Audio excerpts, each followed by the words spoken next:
Masih sa 50 mas and lang. Okay? So, i-presume natin na may mas ako sa mga may exams ako. Ano bang sunod kong gagawin bago ako lumapit sa kanya? Survey na sin. Nangangalay ako, pwede So, ipatok ko. check. All around, 360. Okay? Left, right, backward, up, down. No? Huwag yung kalimutan, after, baka may mahulog ka sa inyo. Then, approach kayo sa pasyente or sa biktima, magpakilala kayo. Sir, ako po si Alvin, train sa BLS. Pwede po bang makatulong? Ganun, okay? So, magpapakilala kayo. Now, next, since FBAW ito, i-assess nyo kung ano yung type ng obstruction. Ito ba ay mild or severe? Pag mild, ano nga ba? So, simple lang pag mild. Nakakasalita at kayang umubo. Okay. Simula nung mag-pandemic, nagpatupad sila ng protocol na dapat at least 1 meter away ka. Okay? Kahit na may mask ka. So, kaya nakaganito ako. Simula pa kanina, nakaganito na ako. Okay? So, ito yung approximately 1 meter. Okay? So, gano'n na ano ko sa kanya, hindi ako directly sa front niya, sa gilid lang ako. So, pag matumba siya sa likod, pwede ako mag-transition. No? Diba? So, sige sir, kayo po ba ay nabubulunan? Okay, so mild, nakapagsalita. Sige sir, upo po kayo. Subukan niyo upo na malakas. So, pag lumabas yung foreign body, so well and good, goods na kayo. But, advice pa rin yung victim na magpatingin sa doktor, no? Baka mamaya may injuries, no? Now, pag severe, pag tinanong mo, hindi na siya makapagsalita, hindi na rin siya makaupo, and anong ginagawa niya ngayon? Ano yan? So, universal sign of choking. Hindi universal choking, ha? Universal sign of choking. Or choking. Okay. So, pag ganun, anong type of obstruction yan? So, severe na yan. Diba? Okay. So, position kayo dito sa pasyente, no? Gagawa kayo ng mag-assume kayo ng straddle position, yung tinatawag. Kaya nga, Okay? naghahanap akong patong. Then, sa straddle position, huwag kayong yung likod na likod talaga ng pasyente. Kasi pag, imagine pag nasa likod kayo, talagang nasa likod ng pasyente, pag yan ay nagpupumiglas, gumanon, tatamaan ka rin. So medyo dito ka ng konti para kahit magpumiglas or mag-ano siya, ay hindi kayo matamaan sa ulo. Dalawa na kayo na-injure. Okay? Then, take his other arm, lean the victim forward, no? And mag-perform kayo ng back slap. Okay? Yung back slap, yung bilangan nyo, itatama nyo between the shoulder blades. No? Alam niyo yung shoulder blades, ha? Okay? So, itatama nyo sa between the shoulder blades. Pero huwag sa pinakagitna ng spine, either side of the spine lang, but still in between the shoulder blades. No? So, 1. Titingnan nyo kung lumabas. 2. Titingnan nyo lumabas. 3. Titingnan kung lumabas. 4. Titingnan kung lumabas. Ganun din, hanggang 5. Okay. Bakit tayo nagba-backslap? Okay. So, ang backslapping, 1% ng reason na nagpa-backslap ka para mailuwag mo yung foreign body. But 99% ng reason kaya ka nagpa-backslap para ma-initiate mo yung cuffing reflex. Okay. Most of the reason kaya nagpa-backslap para ma-initiate mo. Tingnan yung ano yung sa likod yung kasama nyo, uumo yan. Okay. Yun ang reason kaya nagpa-backslap tayo. Although 1%, para mailuwag ng konti yung ano. But kung lunch na yun, it's not enough ng force para maano, but rather, kailangan ng cuff reflex. Okay? After 5 back slaps, yun na yung limit nyo. Okay? Pag hindi pa rin, proceed kayo sa abdominal thrust. Okay, now sa abdominal thrust, hahanapin nyo yung area between the umbilicus or the navel and between the xiphoid notch. Diba? Okay, so itong area na to. So, gagawin nyo, yung isang kamay nyo, ipapasok nyo yung thumb gaganon nyo. Okay, then, yung isa, gaganon, ilagay nyo doon sa area na na-define nyo, and magka-abdominal thrust kayo, no, parang J, upward, inward, and upward, okay? Huwag kayong matakot na lakasan, okay? Dapat talaga malakas siya. Kasi, nag-fail na kayo sa back slap eh. So, huwag kayong matakot na lakasan, huwag kayong matakot na ma-injure because accepted risk yung injuries. That's why, after ng FBAW management, lahat ng biktima nyo, dapat pinapadala nyo sa ospital. Hindi pwede umuwi kasi okay na. Okay? So, nangyari na sa akin yan, na nagganyan ako, so, ako kasi sa stake. So, inano ko na, after ng dalawa kong ganyan, na-release ko na eh. So, sinabihan ko, pumunta sila ng hospital, whether nakinig sila sa akin or not, malikod na ako. Yan ang mali ko actually, dapat pinalawak ko. Ayaw ko lang makialam kasi malaking pamilya, madami sila eh. So anyway, accepted na complication nyo na magkaka-injury. Basta lakasan nyo. Okay? Para hindi kayo, para yung chances of failure is maliit. Okay? So yun. So, So, abdominal, after the back, 5 na back slap, so abdominal thrust, no? So, 1, titignan nyo. 2, okay. So, 5 back slaps, tapos, ilan na ulit ang limits natin sa abdominal thrust? Meron? Hanggang hindi. So, dalawa lang yung mag-i-end ng abdominal thrust nyo. Number 1, lumabas yung foreign body. Number 2, nawalan ng malay ang pasyente. Okay. So, for example, nag-abdominal thrust ako. So, 1, tinignan ko, wala pa rin. Then, umabot sa time na nawalan siya ng malay. Okay. So, nawalan siya ng malay. So, carefully lay down the patient. Lay down. Lay down. Okay. So, yung pag-lay down ng pasyente, okay, so, dito tayo. Okay. Unti-unti mo siya, unti-unti kang atras na ka, straddle position ka pa rin, ha? So, unti-unti, ang ganon, okay? Tapos, pag ganon,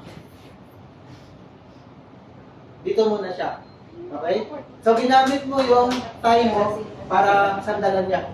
Then, guide the shoulder and the head hanggang sa totally na mapahiga mo siya. Okay? So, ganon. Now, once na nawalan ng malay, yung victim, anong next niya na gagawin? Natanda nyo kanina yung emergency action principles na ni Ma'am Rachel. Anong una yung gagawin? Yes. So, call for help. So, ma'am na naka-white na shirt, black na pants, tawag ka ng ambulance na may dalang PVM and AED, tapos balik ka dito sa akin. Okay. So, bakit yung sinabing babalik siya sa akin? Okay. Para masigurado ko na ginawa na yun, pinapagawa ko sa kanya. Okay? Kasi mamaya, nag-uo siya, tapos pumunta ng kung saan. Nag-mall na siya, wala siya dyan. So that's why importante na, tapos mabalik ka sa akin. Para ma-confirm ko, na ginawa na yung pinapagawa ko. Okay, so, that's call for help. Okay? So, then after that, immediately, give 30 chest compressions. Okay? So, the chest compressions are meant to relieve the obstruction. It's not for the heart. It's for the obstruction. Okay? Tanda niyo, yan ang kalimitan na bagay na nalilito tayo. Yung 30 na chest compressions na yan. It's for the obstruction. It's not for the heart. Okay? Hindi pa tayo nag-check ng pulso. Pagka wala ng malay, call for help, 30 chest compressions. Okay? But, yung position natin, ganoon pa rin as if to give CPR. Tama?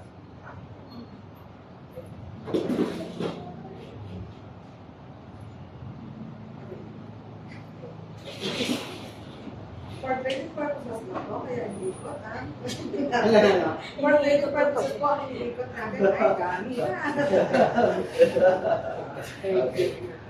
Iniisip ko kasi, ever since kasi, nakasanayan ko na sa totoong mga situation, pag tumakbo ako sa pasyente, ang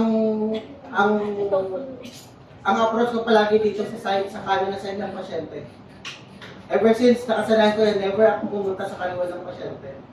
So, tinitingnan ko lang kung makakayanan ko yung kabilang side for this demonstration. Anyway, so, 30 chest compressions ang gagawin nyo. Okay? So, 1 and 2 and 3 and 4 and 5 and 6 and 7 and 8 and 9, 10, 11, 12, 13, 14, 15, 16, 17, 18, 19, 20, 21, 22, 23, 24, 25, 26, 27, 28, 29, 30. After 30 chest compressions, i-check nyo ngayon yung airway. Okay? So, i-check nyo. So, head tilt, chin lift, no? So, old school ako, ganyan sabi ko, old school ako. Ganun yung ginagawa ko. Okay? Hindi ako gumaganon. Okay? Ganun yung ginagawa ko. Okay? So, nire-rest ko ito para makontrol ko yung head tilt ko. Saka yung pag-pitch ng nose. So, titingnan nyo ngayon kung lumabas yung foreign body. Okay? Pag lumabas ang foreign body at visible yung foreign body, i-finger sweep nyo. Okay, yung technique ng finger sweep pag adult, yung forefinger. Going inwards. Okay? Tapos, pag natanggal nyo, tatanggalin yung gloves nyo kasi naka-gloves tayo, di ba? Natanggal nyo, you can save the foreign body for examination later on pag nandyan na yung EMS. Okay? Then, ano kayo ulit ng gloves? Lagay kayo ulit ng bagong gloves. Okay? Huwag kayong mag-finger sweep blindly. Do not do blind finger sweep. Pag hindi nyo nakikita, huwag kayong mag-blind finger sweep. Okay? Mamaya, i-demonstrate naman pag sa infant F bow, ito yung gamit. Pag sa adult, ito. Okay? So, kung wala pa rin, 30 chest compression ulit. So, every time mag-30 chest compressions kayo, after 30 chest compressions, i-check nyo yung airway. Okay? Now, pag nakalima na kayong ganyan, i-assess nyo siya for pulse and breathing at the same time. Ilang seconds? 10 or less. Okay? So, gano'n. Now, pag nag-check ng carotid pulse, dito. Okay? Hindi ganyan. Anong reason? Lock the Ano, sir? pinablock niyo po yung pulse. It's more of appearances rather than anything else. Okay. Halimbawa, nandiyan kay Ederlyn ang kamag-anak or mas malayo pa. Pag nakikita mo akong ginaganyan ko, anong isipin mo? Nagpapax ka lalo ng kanan. So, akala ng kamag-anak, sinasakal ko. So, dapat dito. Okay? Yan. Eh, kasi pag dito, pag malayo kamag-anak, akala yung sinasakal. So, dapat. Okay? So, yan yung pag nag-check ka. Okay? So, pag no pulse, no breathing, proceed kayo sa adult CPR or algorithm na i-demonstrate naman mamaya. Now, pag merong pulse pero walang breathing, proceed kayo sa adult rescue breathing. Okay, so, presuming na meron tayong BVM. Na-search nyo ba kung ano ibig sabihin ng ambubag? Oo, nag-research. Ano sa Richard? Ano mo sa number sa kabilang inner? Oo. Ay, mamaya, di ako isa ba? Diretso tayo. Lagot ka. So, ambug, ibig sabihin is artificial manual breathing unit. Yan yung proprietary name na ambubag.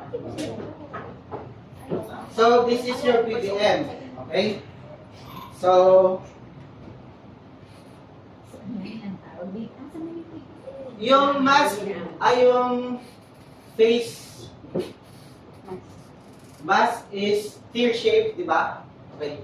The pointed one is at the top of the nose. Marami akong nahuhuli na baliktad ang paglalagay nito. Nakikita ko sa ER, ganyan. Okay. Kasi ano nga rin baba, ando sa mga. Nakita ko yun. Yung sa infant, circular lang yun. So, Okay. nothing to ano. But palagi yung pointed is, bago ko pala makalimutan, sa lay rescuers natin, hindi kayo required na mag-check ng pulse. Okay? So, all that is required for you is responsiveness and at the same time, titingnan yung chest rise. So, hey, are you okay? Oh, sir. Oh, diba? Tapos at the same time, titingnan nyo kung nag-chest rise. No, hindi kayo required na mag-check ng pulse, although if you can do it, well and good naman, but for training purposes and for requirements of the law, yun lang. Sir, titingnan nyo kung nag-chest rise. Okay? Now, ano nga ba yung counting sa adult? 1,000. Breathe. 1,002, 1,003, 1,004, 1,001. Breathe. Nakakalito siya kasi yung last second is counting nyo kung nakailang cycle na kayo. Okay? Now, pag nag-a-apply ng BVM, yung CE method. CE. Okay? Kasi yung letter C mo dito, yung letter E mo, yan yung mag-chichilip. Okay? So, CE. Okay? So, ganyan. Para pag nag-ano kayo, maganda yung C.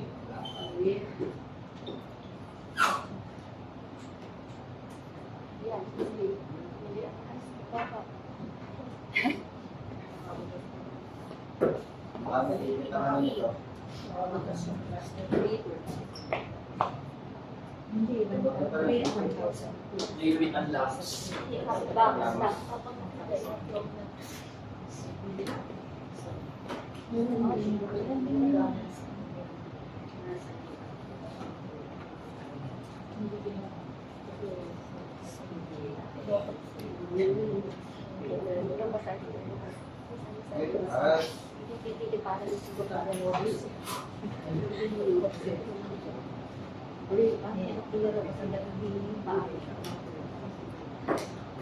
Kulang sa lungs naman.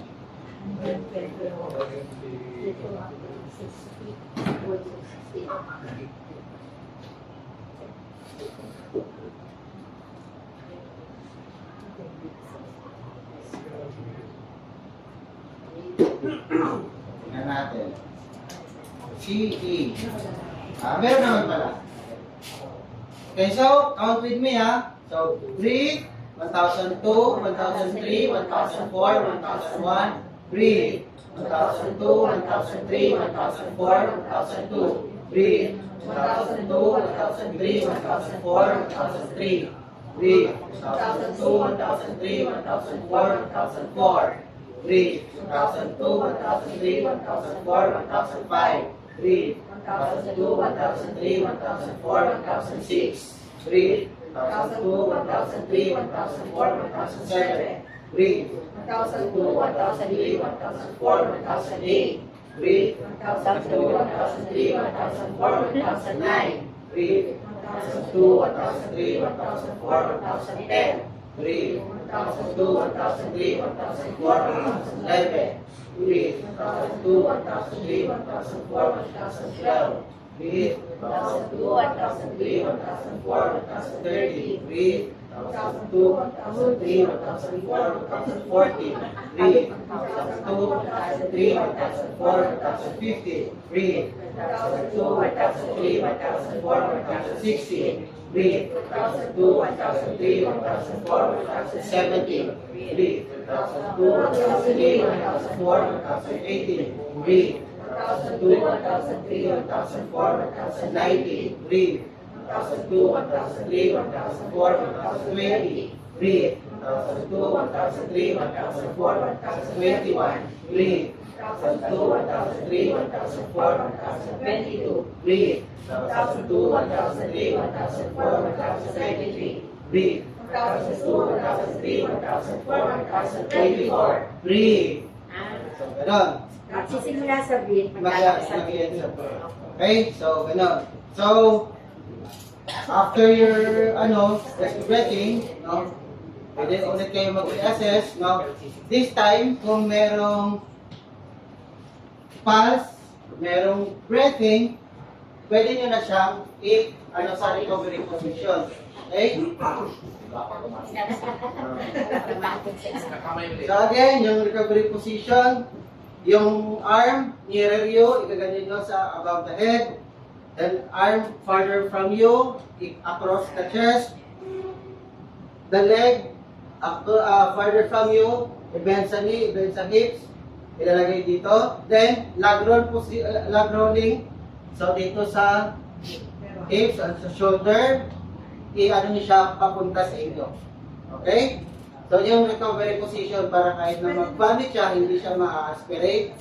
And, continue monitoring him until na magdating yung EMS.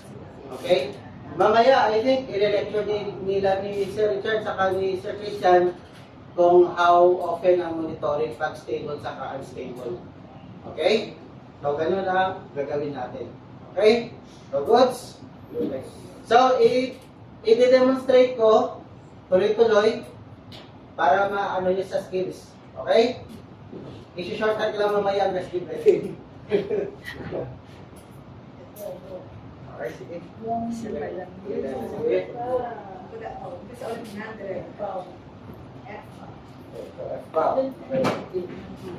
So, mask, gloves, PPE, survey the scene, 360, up, down. Okay.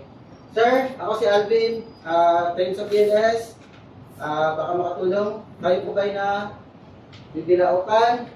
Sige. So, Simir. Sir, tutulungan po kayo ha. Tayo. Okay, forward na kayo sir. 1, 2, 3, 4, 5. Wala. Okay. So, proceed to abdominal thrust. Okay.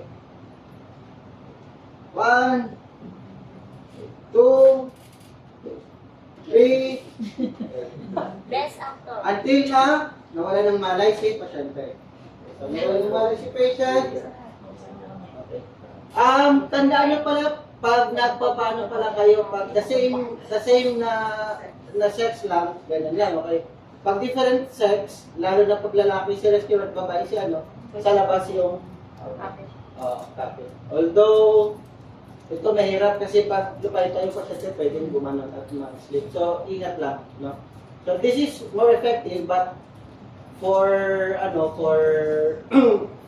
mga pasyente na para hindi mareklamo yung rescuer, sundin nyo yung sa pag-different gender. Okay? So, again, lay down, unti-unti, starting position pa rin, unti-unti then pag na gano'n na, muna sa side, then support the head, support the shoulder, until na may okay? Then, call for help. Ma'am, na naka-white shirt, tumawag ka ng ambulance na may AED tsaka BBM. Tapos bumalik ka sa akin. Then, proceed na ako sa 30 chest compressions.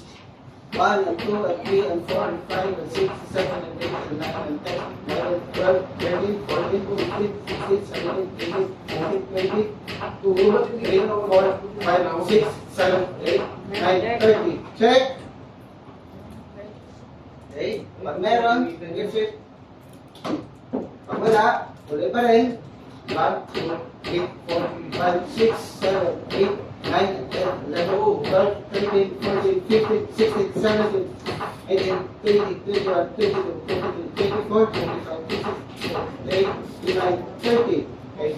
After 5 cycles, check pulse, chest rise, 10 seconds. Okay. For lay rescuer, Sir, check. Okay? Now, pag dumating yung, halimbawa, walang pulse, may pulse, walang breathing, so rescue breathing tayo. Okay? So again, root ng nose. Okay, CE. Okay? So, ganyan. So, breathe. 1,002, 1,003, 1,004, 1. Breathe. 1,002, 1,003, 1,004, 1,002. Breathe. 1,002, 1,003, 1,004, 1,003. Breathe. 1,002, 1,003, 1,004, 1,004. Breathe. Until 24. Okay? Breathe. Okay? Okay na. Then, if there is pulse, there is breathing, recovery position. Okay. So, gets? Okay. During the demonstrations ninyo, paiba-iba kami ng scenario. Pwede namin kayong bigyan ng sige, recovered. Lumabas na yung foreign body, anong gagawin mo? So, yan yung figure 5, visible. No? Depende sa scenario na ibibigay namin sa inyo. Pwede namin kayo bigyan ng scenario na katulad dito, with pulse, no breathing. So, act appropriately kung ano yung binigay sa inyo na scenario ng trainer nyo. Okay? So, gets? Okay, sige. Gets na good. Ready na kasi na tayo.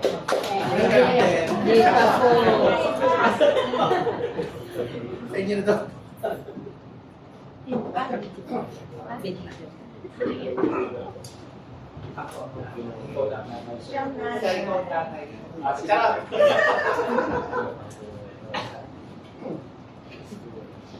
Ikaw ang nanay? Siya ang nanay. Ikaw ang nanay? Ito nila ina. Full PP.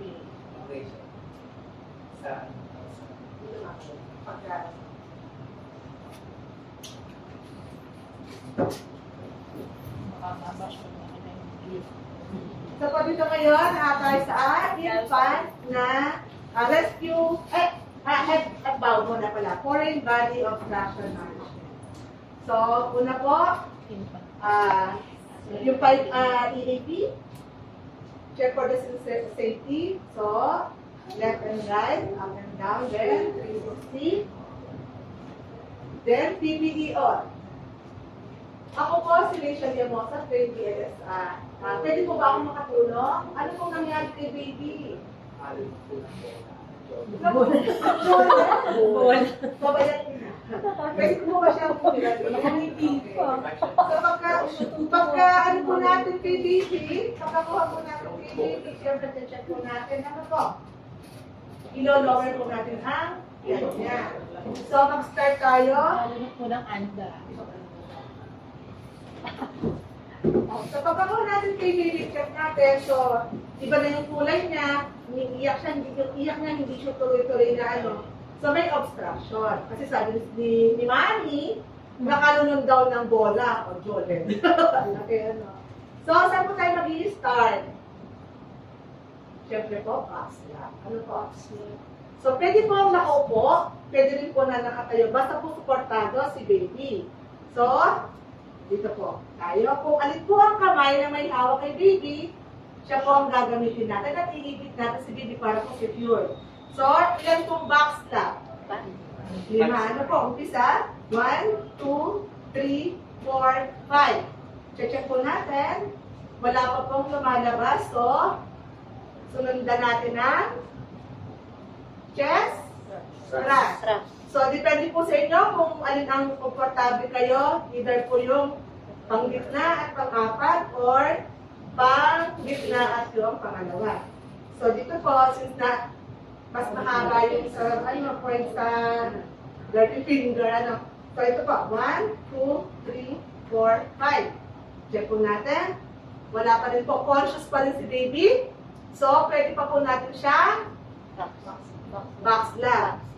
So, hanggang gising si baby, may consciousness, pwede po siyang alternate hanggang hindi lumalabas ang foreign obstruction. So, 1, 2, 3, 4, 5. So, kung lumabas naman na sa ano natin sa kanya, backslap, pwede na po natin siyang i-recovery position. So, paano po? Kung parang kung nagkikitara tayo, so hawak natin si baby, secure dapat siya. To avoid po ang aspiration. Yun nga po, sabi ni Doc kanina, pwede din naman po natin nakaharap para kita din natin. Kaya lang yung pagsukas ang problema. So, depende po. Mas maganda talaga yung nakaharap na sa, nakatalikod sa iyo si baby. So, kung hindi pa rin po lumalabas ng obstruction, na wala na siya ng malay, atin po siyang ilalagay sa flat surface.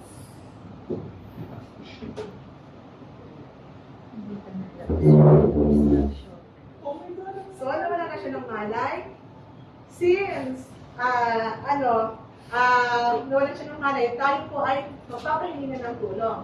Mami, pwede po ba tayong humingi ng tulong na magdala sila ng AED at saka BBM, then balik po kayo sa akin.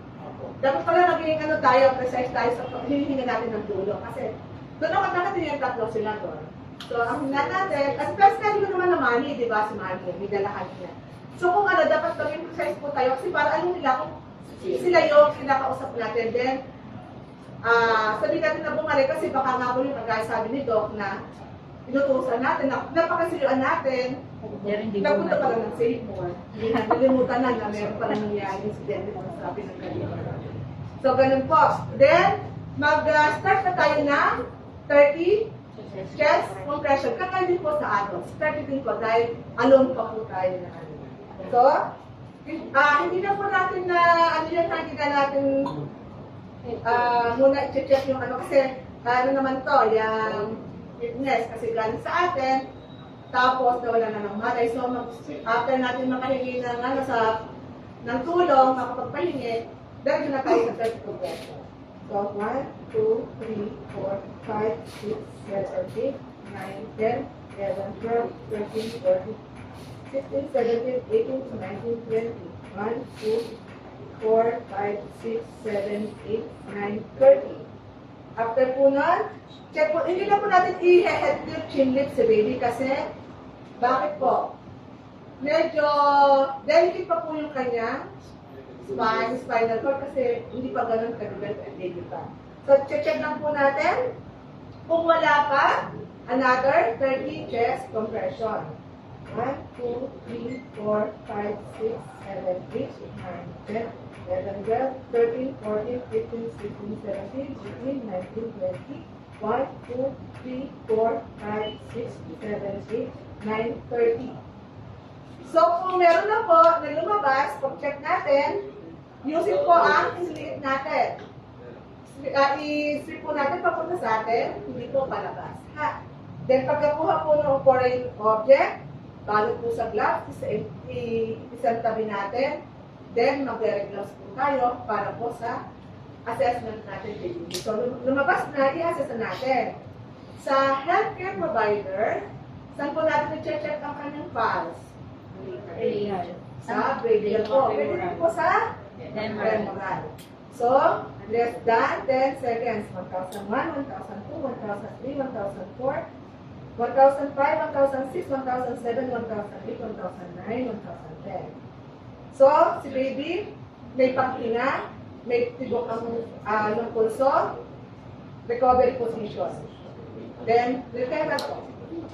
Pagka naman po na-check natin na may pulso pero walang hininga, doon po papasok ang rescue. Pero sa latest viewer po, dahil maano sa kanila na hindi kayang masabi kung ano yung pulso, hindi po sa balikat, sa paa po natin, i-check ang responsiveness ng baby. Ganon. Sorry na. Baby, okay ka ba? Baby. So, tapos activity na natin yung pagtaas at pagbaba na kanilang dibdib. So, kung gano'n pa, na-check natin na may pulso, may hininga, recovery position, then refer po natin sa RHU or sa malapit na hospital pagka po, okay na si baby. Huwag po nating Kaya after noong matanggal ang obstruction, sa bahay na. Balik na tayo sa regular natin routine. So after po na mag-check naman natin na may pulso pero walang hininga, doon po papasok ang ating rescue breathing. Okay po?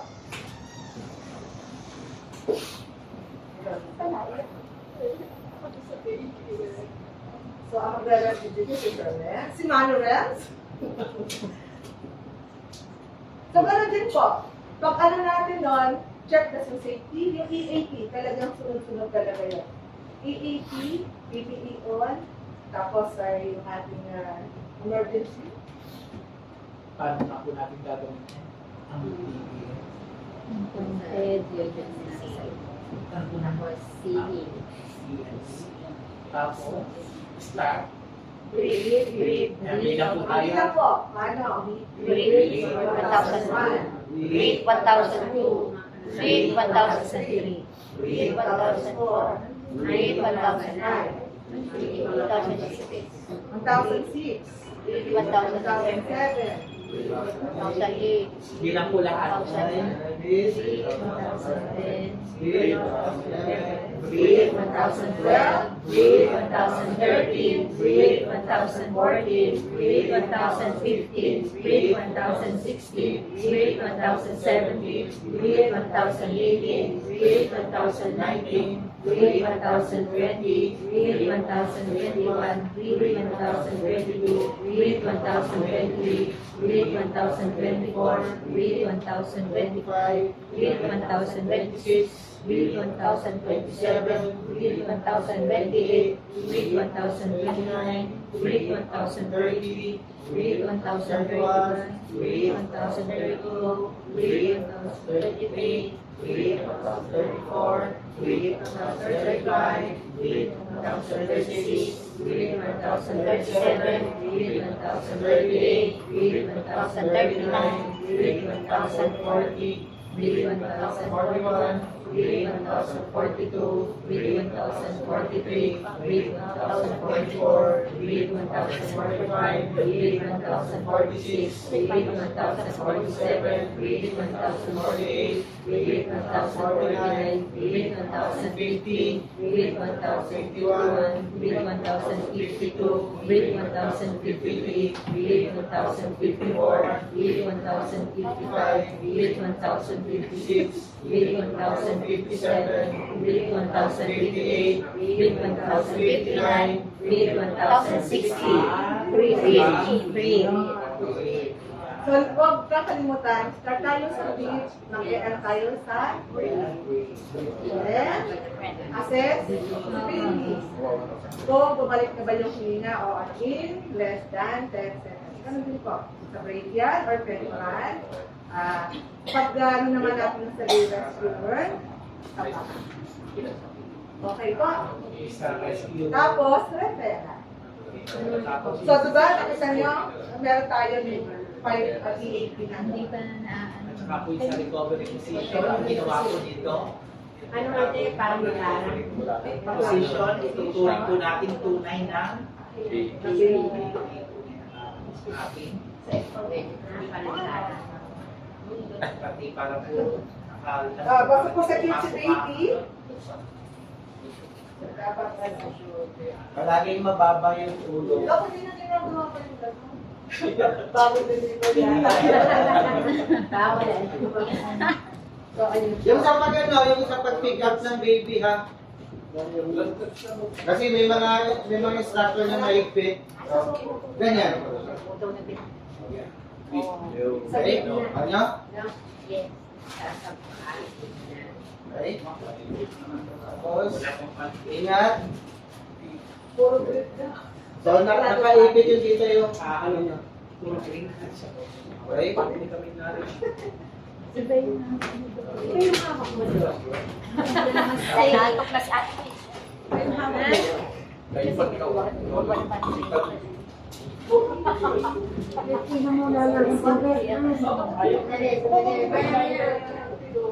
Yan. Break muna. Break muna. Okay naman. Okay naman, sir. Bayan, Parang dapat iba yung hawak mo. dapat